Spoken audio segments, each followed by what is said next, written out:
The pandemic ended, but the damage didn't.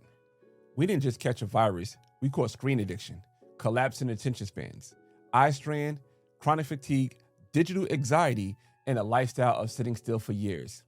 And the scariest part, we call it normal now. In this week's episode, I'm breaking down how the pandemic changed us mentally, physically, emotionally, and why our phones are still keeping us locked down even though the world is open.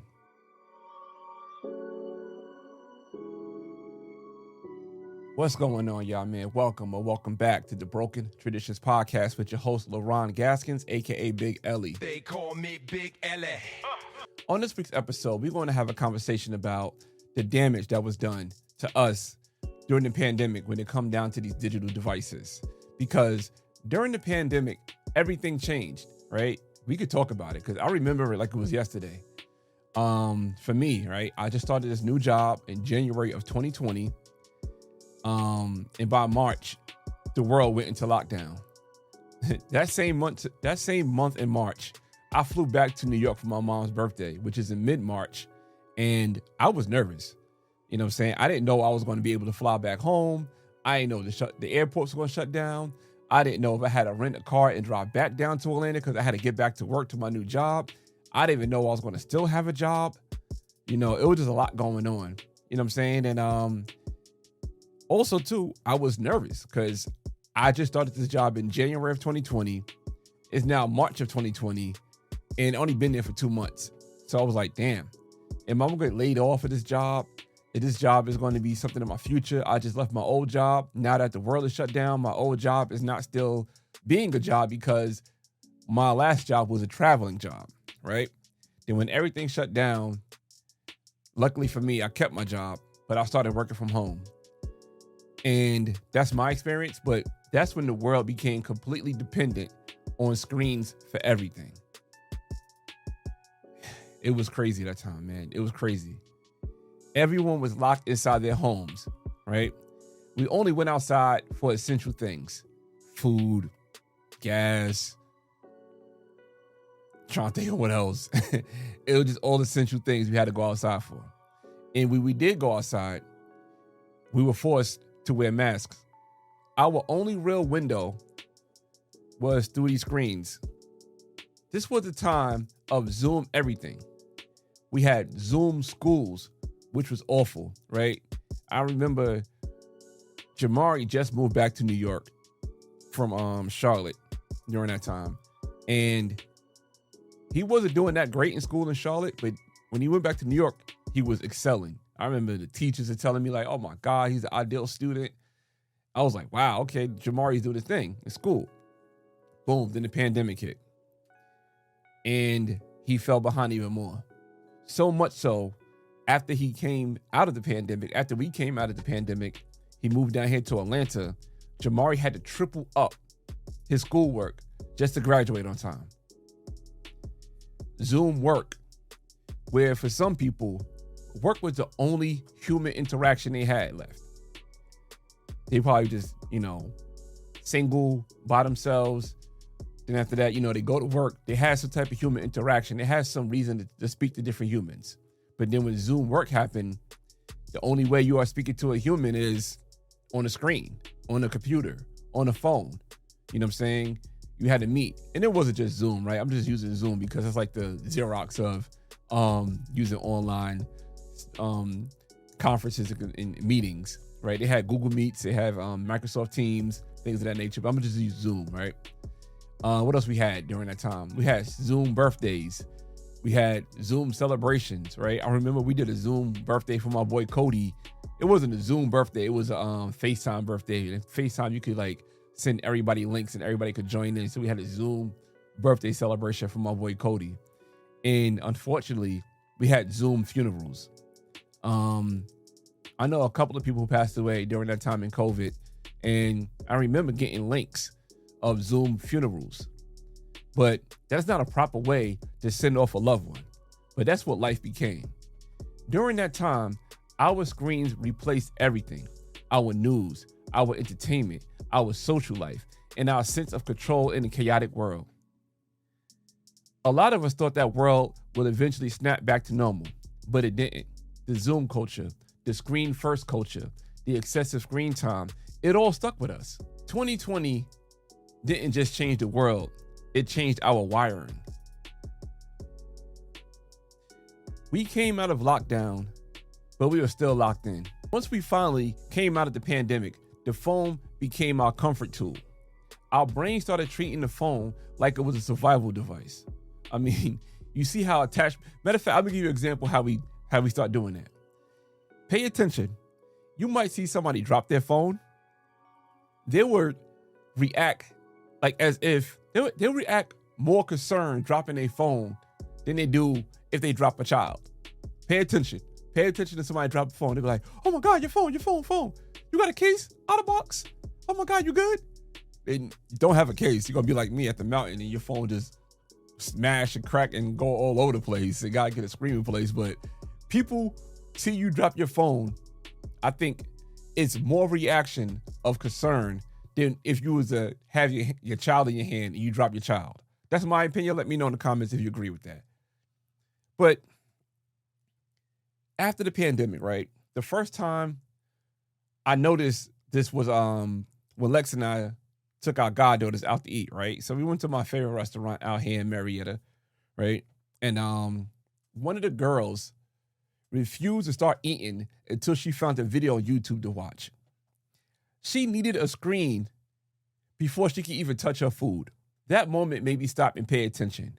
And once I started noticing that, I couldn't unsee it. I saw people scrolling right in the middle of conversations.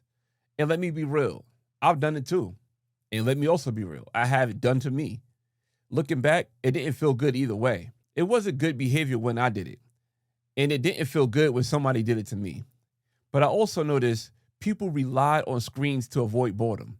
During the pandemic, I traveled a lot, right? Because now working from home, flights from Atlanta to New York were like $60 round trip. It was cheaper to take a Delta flight to New York than it was to take a Greyhound to New York. But while I was at the airport, I caught myself with my neck bent, staring down at my phone like this, the whole tech neck thing. And once I became aware of it, I noticed everybody else was doing the same thing. To so much so I stopped doing it. And I became the oddball because I'm not looking at my screen. Everybody's looking at the screen. Everybody's tech necking it.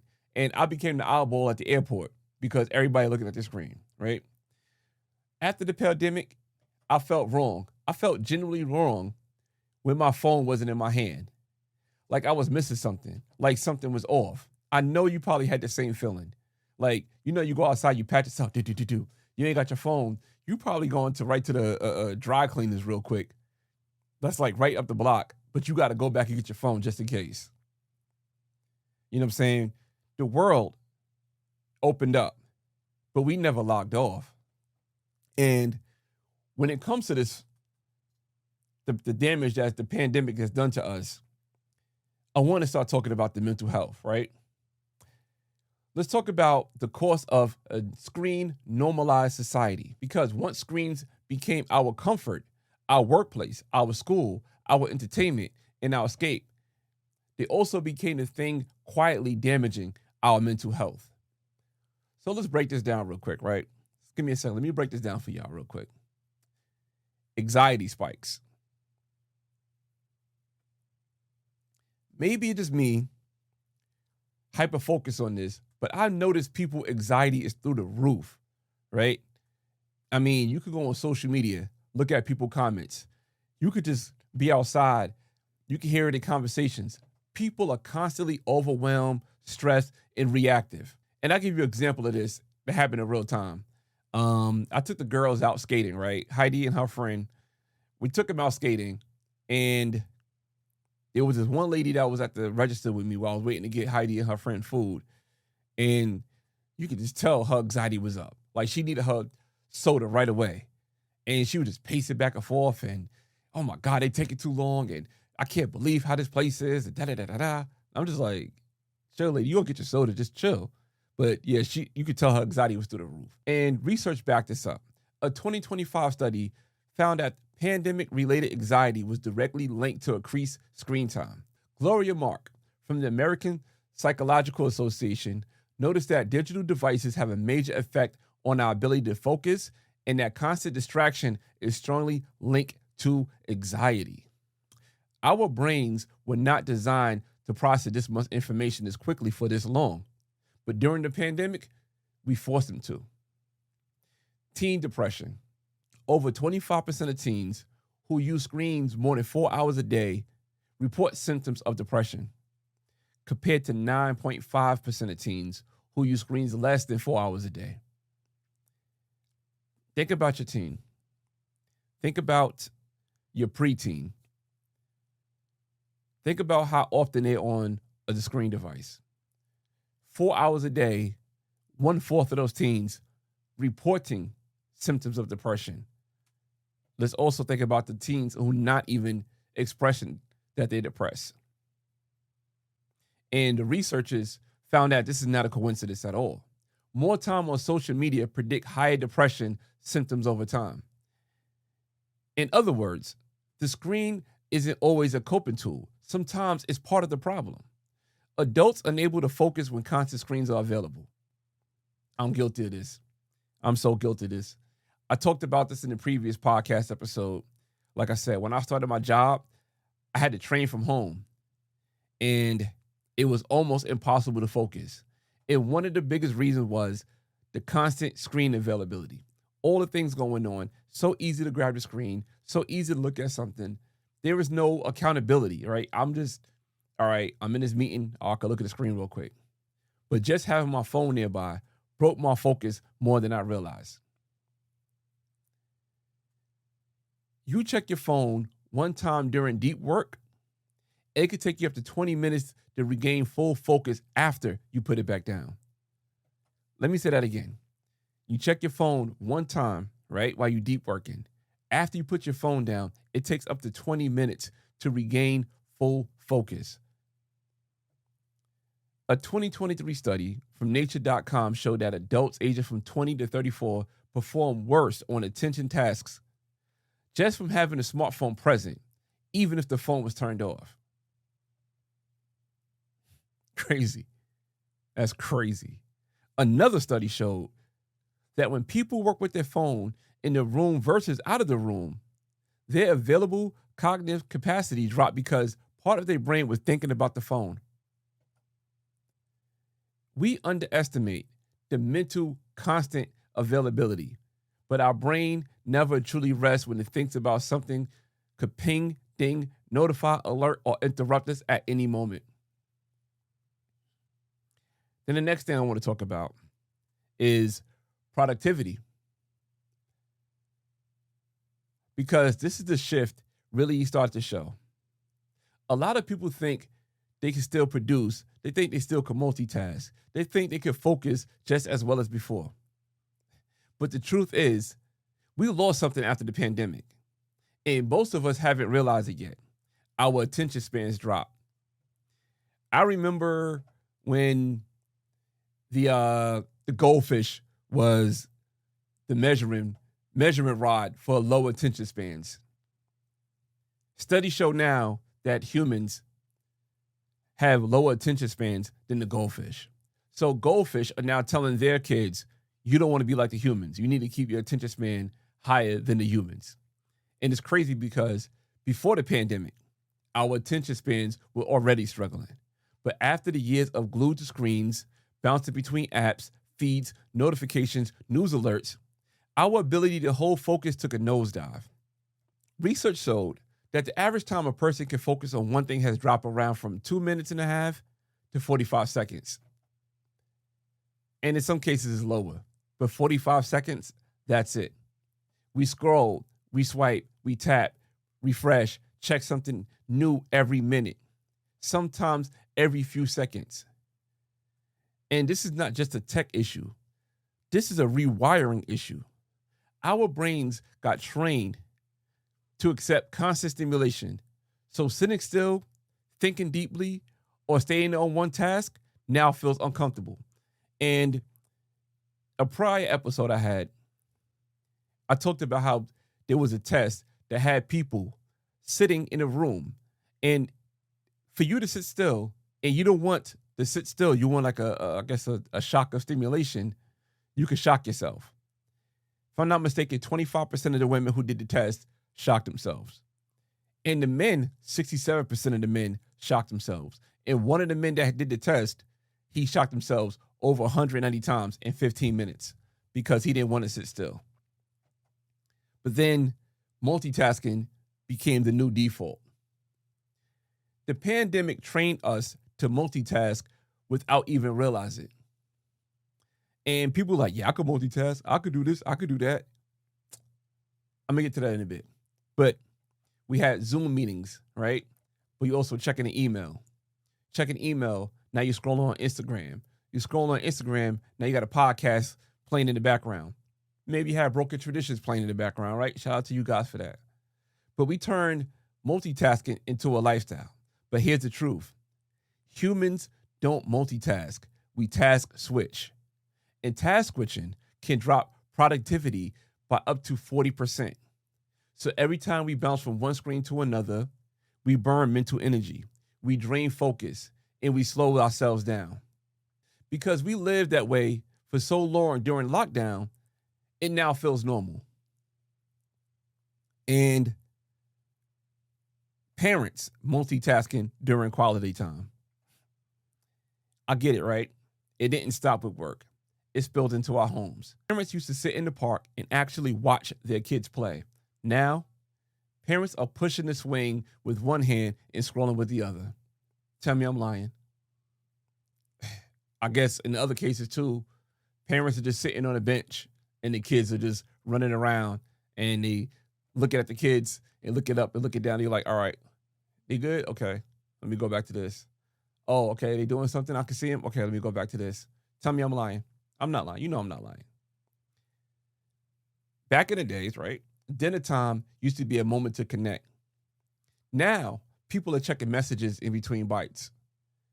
Even family movie night, that time when you used to bring people together, tune into their own device while they TV playing in the background. Tell me I'm not lying. We weren't just multitasking during work. We started multitasking through our relationships. Our kids felt that. Our partners felt that. The people around us felt that. When was the last time you did one thing, just one, without checking your phone in the middle of it? Now let's talk about the relationships, right? Let's talk about how all of this affected our relationships. Because there's one place where screen caused the most damage. It's here. The way we date, the way we communicate, the way we build connections, even the way we look at each other, all shifted during the pandemic. And we've never really gone back. During this time in the pandemic, screen dating became normal, right? Before the pandemic, you want to meet somebody, you might meet them at work, at a party, through friends, at the gym, at the church, but you met that person somewhere first. But when the lockdown hit, dating moved entirely onto screens, right? Yeah, I know how it was. What was it? Bumble, right? I got some stories about Bumble, but yeah, Bumble. What's another one you swipe on? Was it Tinder or something like that? Tinder. You can swipe on these dating apps and these things of some sorts, you know. But after the world reopened, that pattern stayed. Now people build chemistry through what? Texting, voice notes, memes, Instagram stories. Remember the TikTok duets? Late night FaceTime sessions. You get emotionally attached to someone, digital representation, before you even meet that real person. And that creates a false sense of compatibility because online people could control their tone, their lighting, their angles, their timing, their personality. You don't get the awkward poses. You don't get the real person. You get the curated version. So when you finally meet that person, the connection doesn't always translate because you didn't fall for them. You fell for the edited highlight reel. Eye contact decrease, a silent relationship killer. One of the biggest things I noticed is how uncomfortable people are with eye contact now. And this didn't just happen out of nowhere. It came directly from the habits we built during the pandemic. We spent years talking on Zooms, looking at ourselves.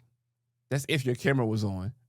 your camera was off, you probably doing everything else, going back to the multitasking, right? So people don't see you doing something. FaceTime is somebody. Sometimes you staring at the corner of the screen, looking at yourself, texting instead of talking, communicating through apps instead of people. So our eyes adjusted to the screen, not to humans. Now people look down when someone walks by. Now people break eye contact constantly during conversations. People glance at their phones every few seconds, even mid-sentence. And unfortunately, kids struggle with this the most. They grew up socializing through devices, so looking someone in the eyes can feel too intense. But eye contact is where the connection happens. It's where trust is built. It's where chemistry forms. It's where you understand someone's emotions. Without it, we misread people. We lose emotional depth. We feel disconnected when someone is sitting right in front of us. We are more connected digitally than ever, but emotionally more distant in person. Then we got the digital intimacy replace real intimacy. Another thing that changed is how easy it became from lightweight conversations, right? Because online, you can reply when you want to, disappear when you want to, half engage when you want to, talk to 10 people at once. You ever seen that meme back in the days of the guy, you know what I'm saying, he in the bed texting 10 girls, the same good morning, beautiful picture? You could talk to 10 people at once. You could keep your conversations going because you're bored. This creates what psychologists call low investment intimacy. It feels like a connection, but it doesn't create responsibility, accountability, or real closeness. That's why ghosting, breadcrumbing, half relationships became normal. Screens gave us the illusion of closeness without the work of closeness, comfort without commitment, attention without intention. That's another episode coming out. But let me ask you guys this. Are we building real relationships, or are we just building attachments to screens? Let's move into the physical side of this, all of this, right? Because the pandemic didn't just affect our minds, our relationships, it changed our bodies too. Screens became our way of working, learning, connecting, and surviving. But our bodies were never built for that. And the effects are showing up every single day. So let me break this down, right? Blue light and sleep disruption. One of the biggest physical effects of excessive screen time is sleep disruption. Our phones, tablets, laptops, TVs, all put out what they call blue light, right? The same type of light the sun is giving off in the morning. So when we stare at the screen at night, while we're scrolling, watching videos, falling asleep with the TV on, our brain thinks it's daytime, even though it's midnight. Blue light suppresses melatonin, the hormone that tells our body it's time to sleep. Researchers found just 2 hours of nighttime screen use can delay your internal clock by over an hour. This means you fall asleep later, you sleep lighter, and you wake up more tired. And you feel drained the next day. During the pandemic, screens became our comfort at night. And because of it, it lasted for years. We didn't just become night owls. We became digitally wired, overstimulated night owls. And that leads us straight into chronic fatigue. Chronic fatigue isn't just being tired. It's being tired even when you sleep. It's waking up exhausted. It's mentally foggy. It's heavy. It's dragging through the day without understanding why. Screens train our body to stay in alert mode all day long, jumping from app to app, message to message, notification to notification. The constant switching drain mental energy faster than physical work. During the pandemic, we live this way every day, but the crazy part about it, we never stop. So now, even though the world is open, a lot of us is still waking up tired. We still feel drained halfway through the day. We still feel mentally overloaded. Not because something is wrong with us, because Our nervous system never got a break. We built emergency habits in a crisis, and now we try to live every day with those same habits. The next physical thing I want to speak about that the pandemic damage was eye strain, another huge physical effect that came directly from our pandemic behaviors.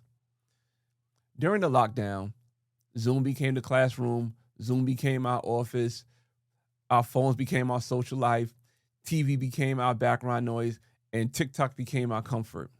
We spent hours and hours and hours staring at screens just inches from our face. Our eyes never got a break. We weren't looking at people. We weren't looking at nature. We weren't looking across the room. We were staring up close nonstop.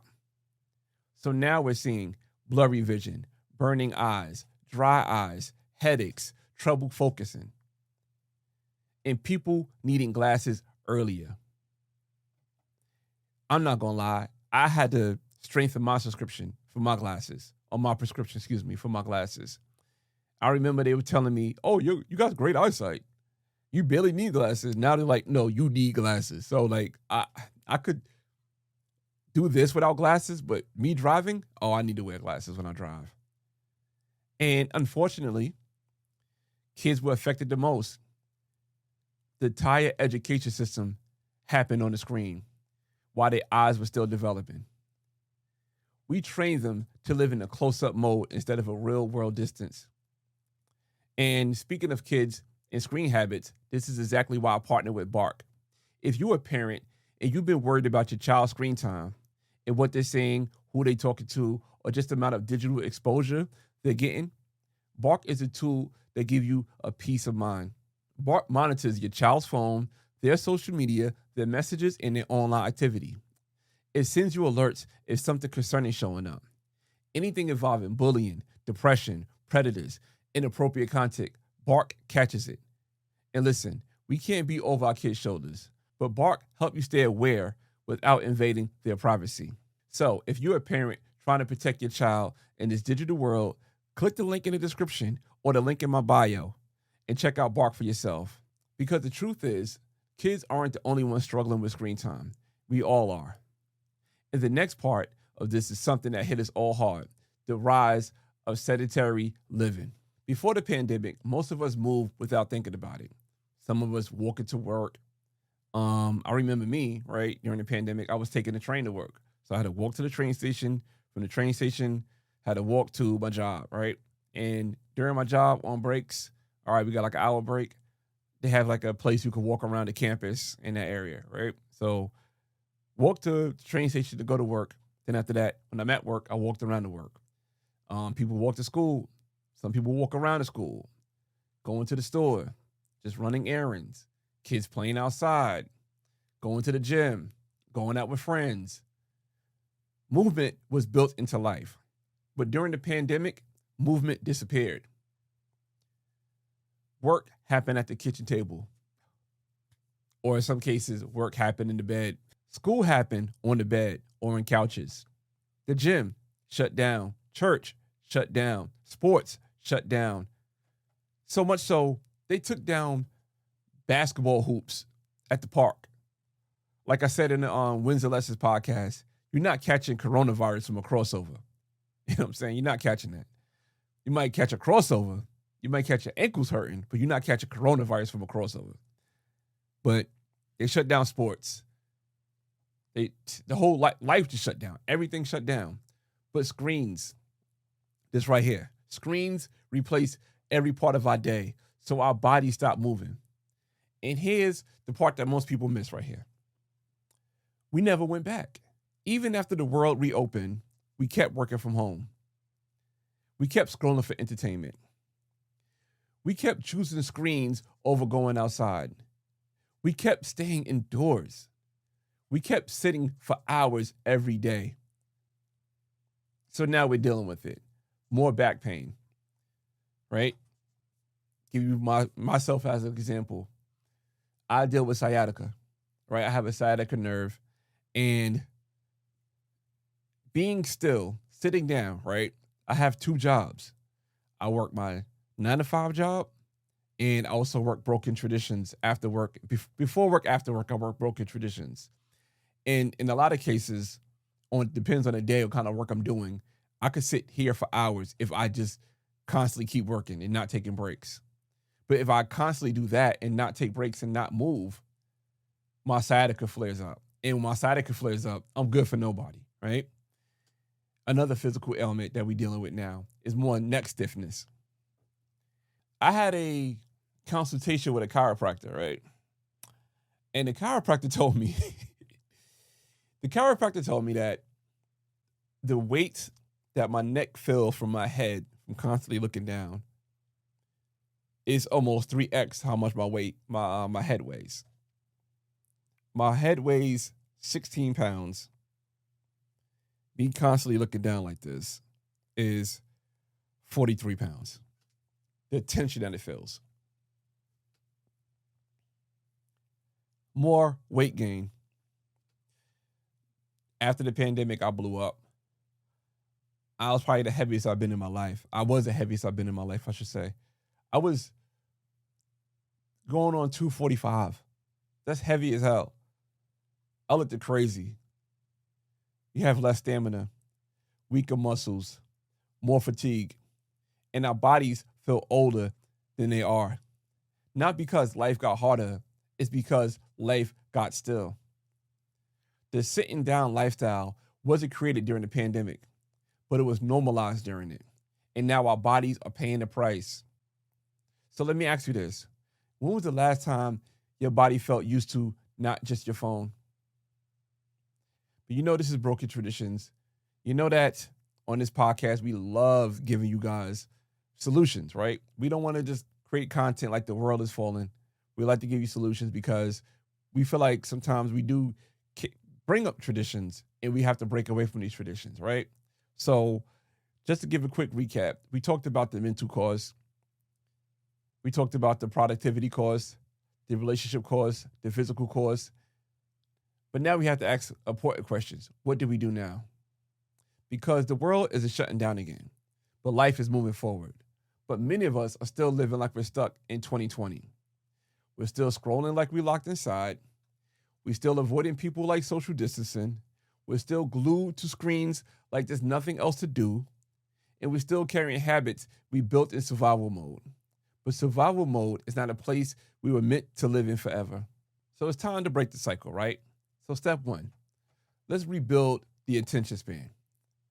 One thing we have to do is start rebuilding our ability to focus. Not by doing anything extreme, but by giving ourselves silent moments again. You don't have to meditate for an hour. Just put the phone down, 5 minutes a day, sit, think, look around. Like I said in episode 9, your brain needs boredom again. Your brain needs stillness again. Your brain needs space again. Because you can't get the best ideas if your mind is always crowded. Like I said, your brain, when it's always working, always doing this stuff, it's like somebody's web browser with 100 tabs open. Shout out to Mike Has Bad Knees. He said that's how his browser is when he's at work, 100 tabs open.